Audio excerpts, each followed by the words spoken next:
正处于青春貌美、颜值高峰期的小乔，最近可是被屁给难住了。无论是开会、坐电梯，还是吃饭的时候，总会不合时宜的有屁意，想找个缝钻进去。和放屁频繁伴随的症状还有腹泻，本来以为是外卖不干净导致的，但是1个礼拜都没有好转，就在同事的建议下去了医院，一查竟然是结直肠炎早期。虽然有点被吓住了，不过医生安慰幸好来得及时，手术处理还是很方便的，不然到了中晚期就惨了。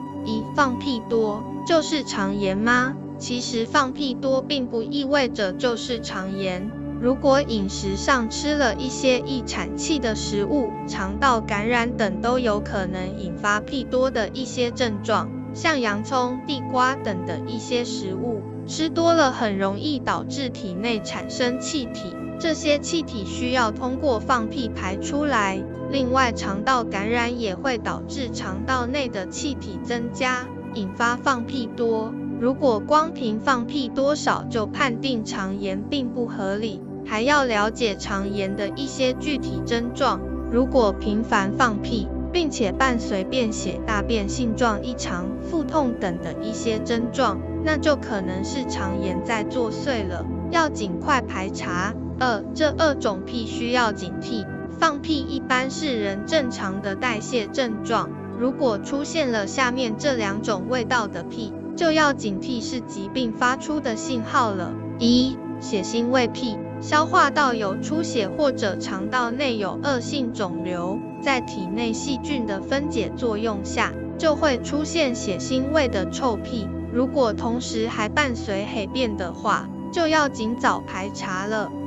常吃3种食物，维护肠道健康。食物的代谢都需要经过肠道，想要维护肠道健康，最好常吃肠道喜欢的几种食物。薯豆类，红薯和各种豆类中含有丰富的膳食纤维，而肠道内的益生菌喜欢含膳食纤维多的食物，因此多吃这类食物有益肠道健康。根茎类，肠道喜欢的食物还有牛蒡、芹菜、胡萝卜等一些根茎类的食物。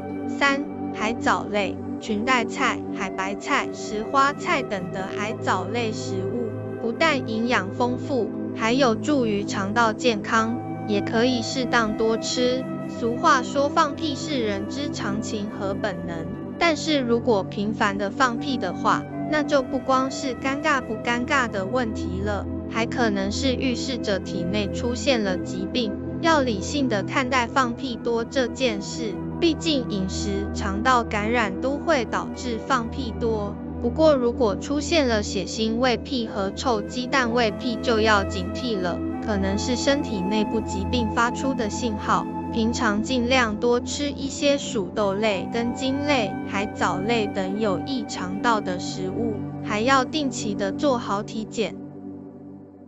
今天就到这，记得笔记下来，明天见。